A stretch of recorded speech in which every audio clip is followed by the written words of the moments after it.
नमस्कार दोस्तों, आप जुड़ चुके हैं द फैक्ट इंडिया के साथ और मैं हूं अंकिता सोनी। आज हम फिर से चर्चा करने वाले हैं ट्विटर के कुछ मुद्दों पर। जी हाँ, ट्विटर पर लोग अपने मन की विचारधाराएं सबके सामने लाते हैं। जनता के मन में पॉलिटिक्स में क्या चल रहा है, इसको लेकर क्या विचार है, वो भी सामने आते हैं। वहीं कुछ लोग ऐसे हैं जो सरकार को ही सजेशंस देने में आगे आ जाते हैं। जी हाँ, ऐसा ही हुआ जब एक महिला ने सरकार को एक सजेशन देते हुए एक लंबा चौड़ा जो है ट्विटर पोस्ट दिया। जैसा कि आप यहाँ देख सकते हैं, ये ट्विटर पोस्ट एक महिला ने किया और क्या कुछ कहा उन्होंने, ये हम पूरा नहीं पढ़ेंगे, लेकिन मैं आपको बता दूं कि उन्होंने इस तरीके से बात कही कि सब कुछ होते हुए भी हमारी सेना पीछे क्यों हट गई, सीज फायर क्यों किया गया, क्यों जो है इस युद्ध को कंटिन्यू नहीं किया गया। तो जिस तरीके से महिला ने अपने विचार ट्विटर पर रखे, उसी तरीके से उनके ही कमेंट बॉक्स में जो है जनता ने तमाम अपने विचारों को पेश किया है और क्या कुछ कहा है ये इस वीडियो में हम देखेंगे। तो सबसे पहले हम बात करते हैं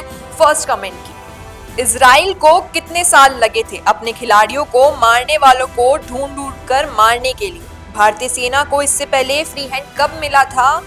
उन 4 आतंकियों को भी सेना ढूंढ रही होगी। जैसे ऑपरेशन सिंदूर की किसी को भनक नहीं लगी, वैसे ही उन आतंकियों को ढूंढकर मार ही देगी। जी हाँ, यहाँ पर जनता जो है सरकार के सपोर्ट में दिखाई दे रही है और सीज फायर को भी सपोर्ट कर रही है। और किस तरीके से सेना ने जो एक्शन लिया, जो ऑपरेशन सिंदूर था, उस पर गर्व महसूस करते हुए जनता कमेंट कर रही है कि जिस तरीके से पहलगाम हमले का जो जवाब दिया गया, बिल्कुल चुप्पी के साथ, कोई चीज जो है, कोई भी मामले की कोई साजिश बाहर नहीं आई और सीधा जो है हमला बोल दिया गया रात के वक्त। इसी तरीके से जो है और भी जो तमाम मुद्दे हैं और कई आतंकियों को पकड़ना है, उन पर भी सरकार एक्शन जरूर ले रही होगी। लेकिन इनका कहना है कि सरकार वो चीज तब करेगी जैसे पहली बार जो है सेना को फ्री हैंड का मौका मिला तो सेना ने वो कर दिखाया। ऑपरेशन सिंदूर जिस तरीके से हुआ वो काबिले तारीफ है, सेना पर गर्व होना चाहिए सभी को। लेकिन जो महिला के विचार हैं उसके खिलाफ दिखाई दे रहे हैं ये शख्स।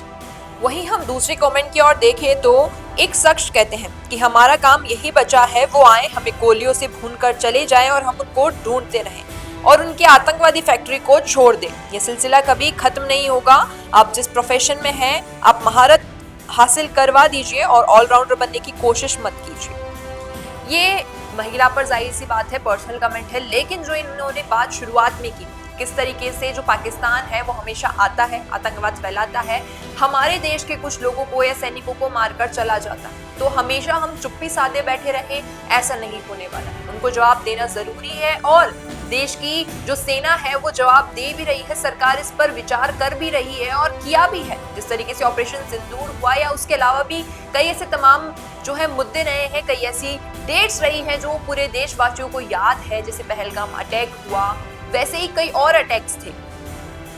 और जिस तरीके से इन्होंने कहा कि आतंकवादी फैक्ट्री, तो ये बात जाहिर सी है कि पाकिस्तान में जिस तरीके से आतंकवाद को जगह दी जा रही थी, जो उनके कई ऐसी जगह थी जहां पर ट्रेनिंग दी जा रही थी आतंकवाद को, उन जगहों को हटाना, उस फैक्ट्री को हटाना बिल्कुल जरूरी था, बिल्कुल सही था, उसमें कुछ भी ऐसा गलत नहीं था। वहीं एक शख्स ने कहा कि मोदी जी ने दिखाया कि इंडियन सिटीजन कितना इम्पोर्टेंट है उनके लिए। उन्होंने देश हित में जो किया वो बेस्ट है, वो जो कर रहे हैं वो जरूरी है। बस हिंदू में यूनिटी का अभाव पहले भी था और आज भी है। ये कूटनीति की बातें तब अच्छी लगती है जब तक किसी की मौत ना।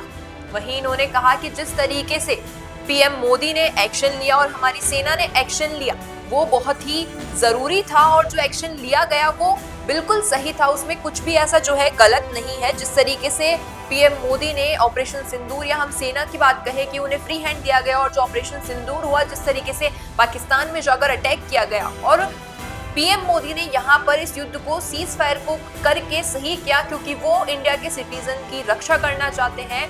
उनकी सेफ्टी पीएम के लिए जो है मायने रखती है। वहीं एक और कमेंट आगे ये कहता है कि सबूत जुटाना क्या आपको मामूली काम लगता है? एक छोटे लेवल पे क्राइम का जस्टिस नहीं मिल पाता है और सरकार प्लस डिफेंस को ज्यादा पता है कि क्या करना है। इंडिया ऑलरेडी अपना एक्शन पूरे वर्ल्ड को दिखा चुका है। यहाँ पर जिस तरीके से ये कह रही थी महिला कि इंडिया के पास मौका था तो फिर सीज फायर क्यों हुआ, तो उस पर इस शख्स ने ये जवाब दिया है कि इंडिया को जो पूरे वर्ल्ड को दिखाना था कि हमारी पावर क्या है, हमारी सेना क्या कर सकती है, ये हम ऑलरेडी दिखा चुके हैं ऑपरेशन सिंदूर से। इसके अलावा इस मुद्दे को या इस युद्ध को बढ़ाना कोई जायज बात नहीं है। जिस तरीके का माहौल बना था उसका जवाब जो है इंडिया की सेना ने बिल्कुल सही तरीके से दिया है। और वही इनका कहना है कि जिस तरीके से जो कुछ आतंकवादी आए और गए उनको ढूंढना, तो एक छोटे से केस की अगर हम बात करें तो उसको जस्टिस दिलवाना या उसका इंसाफ करना उसमें भी वक्त लगता है। तो ये तो पूरे देश की इतनी बड़ी बात है, इतने बड़े आतंकवादी हैं वो, तो उन्हें ढूंढना इतने जल्दी समय में ये लाजमी नहीं है। लेकिन फिर भी हमें पूरा भरोसा है कि जो हमारे सैनिक है, जो हमारी सरकार है, वो जल्दी उन्हें ढूंढ कर जो है मार गिराएगी। वहीं इस शख्स ने जो कमेंट आप देख रहे हैं, इन्होंने जो पूर्व सरकार थी एक वक्त पे उनका भी जिक्र किया है और कहा है कि तुम इंदिरा गांधी जी की बात कर रही हो ना, क्या मिला था, 2 टुकड़े करके पीओके तक तो ले नहीं पाई थी और 93,000 सैनिकों को वापस कर दिया। और मनमोहन सिंह ये यासीन मलिक को दिल्ली बुला के सम्मान किया था, जो ताज होटल टेरर का मास्टरमाइंड था। Shame on you.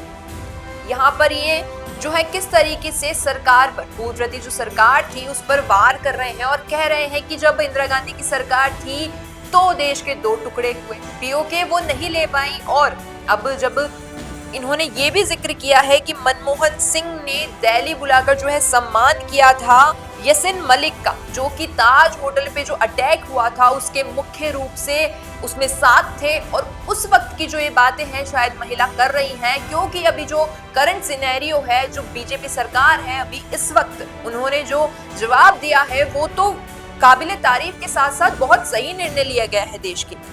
वहीं फिर से एक शख्स ने जो है पिछली सरकार को याद किया है इस कमेंट में। उन्होंने कहा है कि तुम पहले ये बताओ, पिछली सरकार ने कौन से आतंकियों को चुन चुन के मारा, जरा नाम बताना।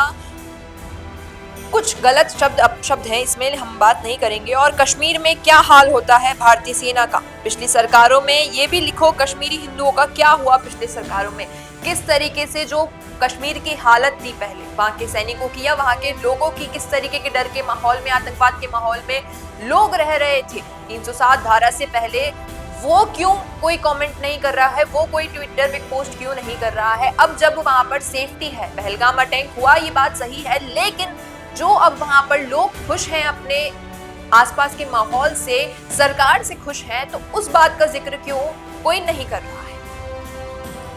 और भी ऐसे कई तमाम कमेंट्स हैं इस महिला के इस विचारधारा पर कि किस तरीके से ये सरकार को टारगेट तो कर रही है, लेकिन इन्हें टारगेट करने से पहले, ट्विटर पे पोस्ट करने से पहले और अपने विचार रखने से पहले ये बात सोचनी चाहिए थी कि आज से पहले जो है जनता किस माहौल से गुजर रही थी और आज जनता के साथ क्या हो रहा है, किस तरीके से जो है जनता को प्रायोरिटी पर रखा जा रहा है, जनता की सेफ्टी को प्रायोरिटी पर रखा जा रहा है। और उनकी सेफ्टी के लिए ही सीज फायर का शायद जो है ऐलान किया गया और ये डिसीजन लेना पीएम मोदी और भारतीय सेना के लिए जरूरी था, जिससे कि युद्ध आगे ना बढ़े।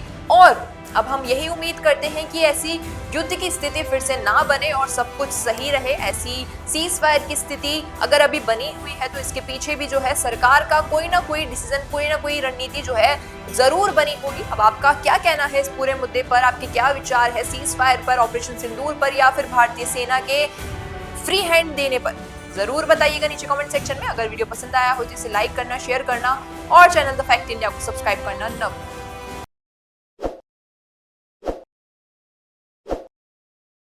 ताज़ा खबरों के लिए विजिट करें द फैक्ट इंडिया की वेबसाइट और डाउनलोड करें द फैक्ट इंडिया ऐप।